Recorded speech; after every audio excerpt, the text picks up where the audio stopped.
0% Okay, I'll call you back. Exposure. You're looking at a FTSE 100 chart for us. Well, it's quite an interesting week at the moment because what we've seen is so far these equity markets have now reached their upside targets. The question is, are we going to continue into the dreaded month of October? This is where typically we start seeing corrections taking place. And coincidentally, these markets are at technical levels right now, but this week's quite important for the FTSE especially. There's two things to really watch out for. Yesterday we saw something called a momentum reversal, and today really we would have preferred to have seen the market trade below yesterday's low, which actually hasn't happened just yet.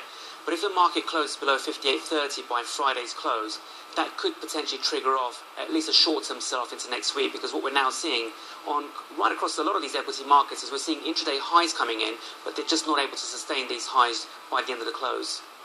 So is it still lower highs and we're now lower highs and higher lows? We haven't actually seen the lower highs, lower lows formation just Lower yet, lows, because we've actually seen the highs taking place. So what we need to see is a move to the downside, followed by a move to the upside, but a lower high. And so from a technical perspective, that would indicate that these markets are really weakening coming into the next several weeks. But it's the momentum that's really worrying me at the moment, because like I said, they're not being able to sustain these moves by the end of the close.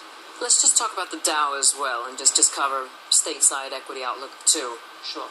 And we saw the same thing on the Dow today. We had a nice rally towards the opening session. We're now seeing weakness coming in.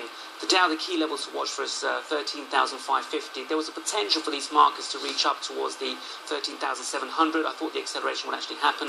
We haven't seen that occur just yet. And so we're clearly at resistance levels for a lot of these markets, and I really want to see how these markets pan out by the close of Friday. Okay, and a quick note on gold? Gold, 1770 was a target. We saw that, and we saw a quick reversal taking place last week.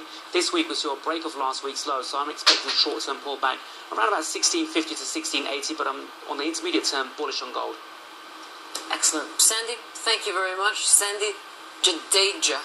Pleasure. Chief Market Strategist at City Index. I bet all of you try to say it and see if you can get it right. Say it many times quickly.